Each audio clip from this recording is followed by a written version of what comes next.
Hello, my name is Griffin Baker, financial advisor here at CJM Advisors. I am joined here today by Tracey Baker, um, who is not only the president and chief compliance officer of CJM Advisors, but also happens to be my mother.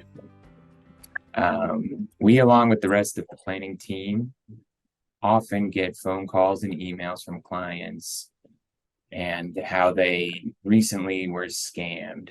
And um, we want to try to have a discussion here today to hopefully empower individuals to avoid being scammed in the future.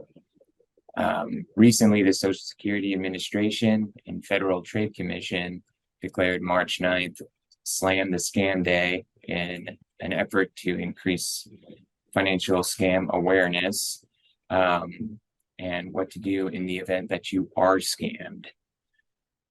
With that being said, I want to turn it over to Tracey to share some ways to determine if a communication is in fact a scam. Thanks, Griff.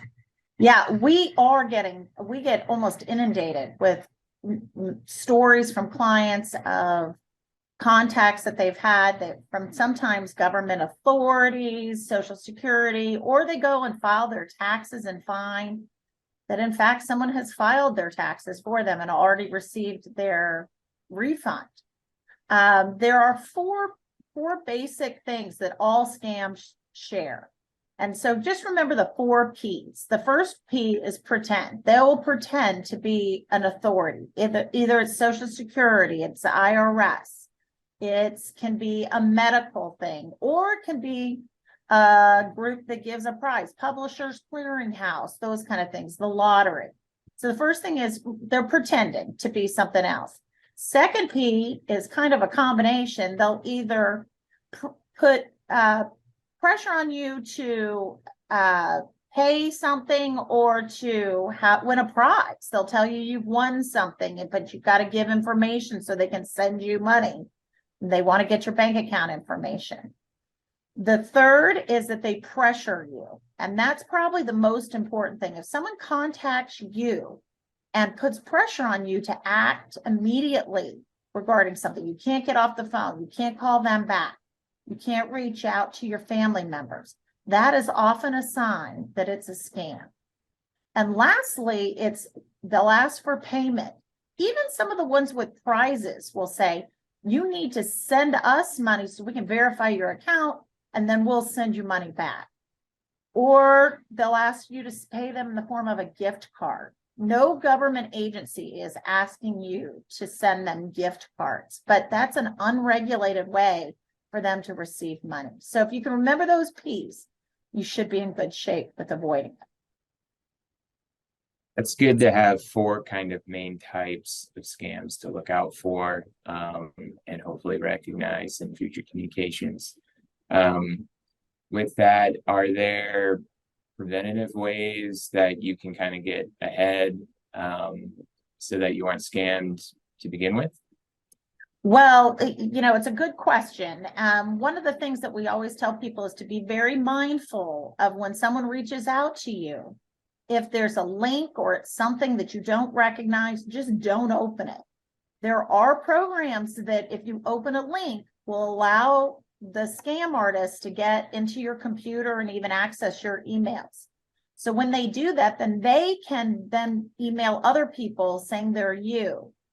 That's one important way to avoid it. And then also just catch your breath. Take a minute.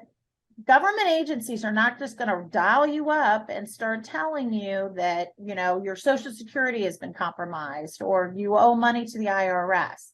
That's not how it works. Government agencies reach out via a letter, usually, if there's an issue or a question or problem. So I would say if you receive a call, just take a minute. You don't give them any information, just even hang up on them. You can turn around and call, you won't get in trouble. That's probably the most important thing. And then lastly, you can't rely on your caller ID because these folks are so smart. They are able to log in and mimic through caller ID government agencies or the FBI or those kind of things. So be mindful of that.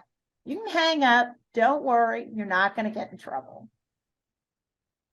No, for email communication, something I recommend to folks is to go to the website directly rather than clicking on any links that are embedded in the email, to hopefully avoid any kind of malware being downloaded or anything like that.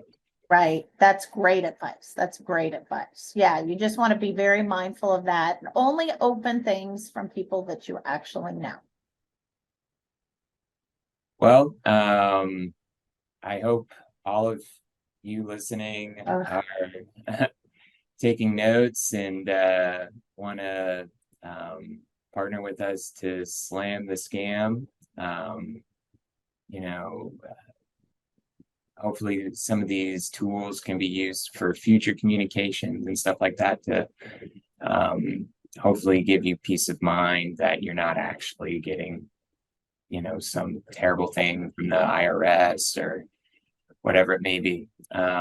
So and one of the smartest things that you can do is go out and change your password on your email address. That's right. One of the easiest things. And you do a complicated password. It can be a sentence, just something that you'll remember.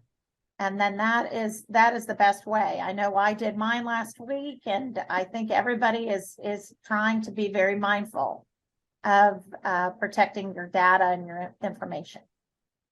Very true. With that, I hope you all stay safe and take care.